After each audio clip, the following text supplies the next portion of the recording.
So there I was, wandering through the city streets on Halloween night. The air was chilly, the neon lights buzzed above, and the pavement smelled faintly of rain. I had no idea that stopping for a red light would change my entire night. The crosswalk stood empty, and the only sound was the distant hum of traffic. My stick legs tapped the ground impatiently, waiting for the green. But the red light stayed.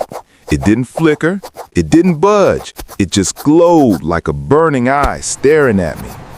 I shrugged, thinking it was just a glitch. I mean, come on, I'm a stick man. How bad could things get? Then I heard it. A whisper, low, chilling, like someone breathing right next to me. But the street was empty. My round head tilted, searching the shadows. Nothing. The stories always said that the ghost shows up at midnight. You know, the one at the crossroads, the one that traps people forever.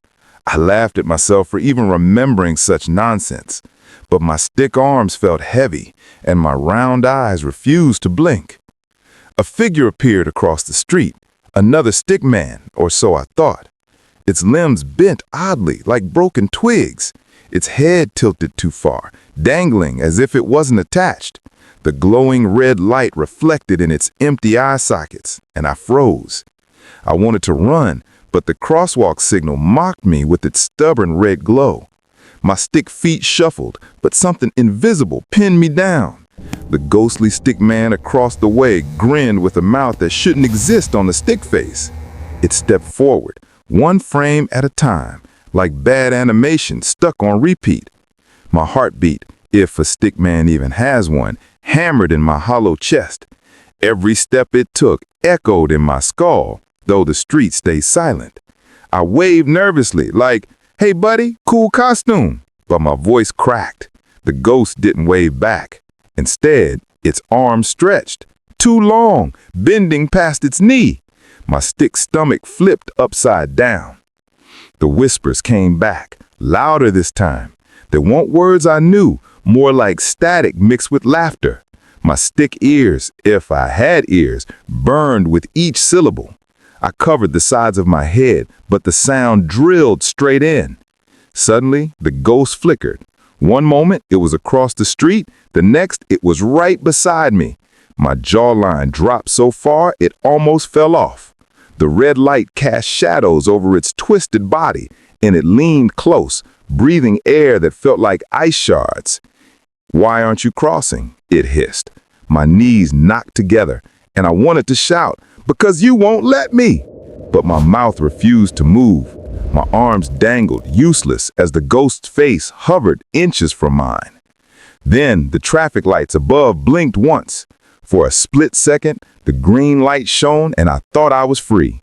I bolted forward with all the speed my stick legs could manage, but the moment I stepped off the curb, the red slammed back on. The road stretched endlessly. No cars, no sounds, just asphalt going forever. My stick arms pumped, my legs blurred, but I never reached the other side. Behind me, the ghost's laugh rattled like broken glass. I turned back. There it was, standing calmly at the crosswalk, waiting for me to realize the truth. I'd never crossed this street. The ghost didn't need to chase me. It already had me trapped. My chest heaved, though I didn't breathe. I tried closing my stick eyes, hoping this was just an overdrawn cartoon gag, but when I opened them, the city was gone. Only the red light above me remained, floating in darkness. I screamed, or at least I think I did. The sound didn't come out, but my body vibrated like a tuning fork. The ghost was suddenly everywhere, in the light, in the shadows, in the space between my own stick lines. Time melted. Seconds, minutes, hours, I couldn't tell. The red light never changed. The whispers became a chorus, chanting words I didn't know, looping endlessly like a cursed background track. And then something clicked. Maybe this was my fate. Maybe every stick man who got too curious about the legend ended up here, forever waiting for green. I felt others around me, unseen but present, trapped the same way. The last thing I remember before my hair started to fade was the ghost's smile stretching across the sky. His voice echoed, Welcome to the crossroads. And just like that, I became another whisper in the red light's glow. Now, if you ever find yourself alone at a traffic light that never turns green and you feel eyes on you even when no one's there, remember me. I'll be the stick man waving from the shadows, hoping you don't end up like me.